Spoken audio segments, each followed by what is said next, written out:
روز محشر مساکینوں کا اعزاز۔ حضرت انس رضی اللہ تعالیٰ عنہ سے روایت ہے کہ نبی صلی اللہ علیہ وسلم نے دعا فرمائی، اے اللہ مجھ کو مسکین بنا کر زندہ رکھ، مسکین ہی کی حالت میں مجھے موت دے اور مسکینوں ہی کے زمرے میں میرا حشر فرما۔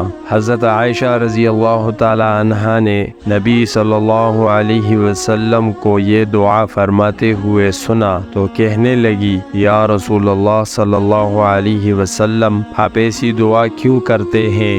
حضور صلی اللہ علیہ وسلم نے ارشاد فرمایا، اس لیے کہ مساکین مالداروں سے 40 سال پہلے جنت میں داخل ہوں گے۔ اے عائشہ، کسی مسکین کو اپنے دروازے سے نا امید نہ جانے دینا، اگرچہ اس کو دینے کے لیے تمہارے پاس کھجور کا ایک ٹکڑا کیوں نہ ہو۔ عائشہ، اپنے دل میں مسکینوں سے محبت رکھو اور ان کو اپنے قریب سے نوازو، یعنی ان کو حقیر اور کمتر جان کر اپنے یہاں آنے جانے سے مت روکو۔ اگر تم ایسا کرو گی کہ اس کو اپنے قریب کرو گی تو قیامت کے دن اللہ سبحانہ و تعالی اپنے قریب سے نوازے گا۔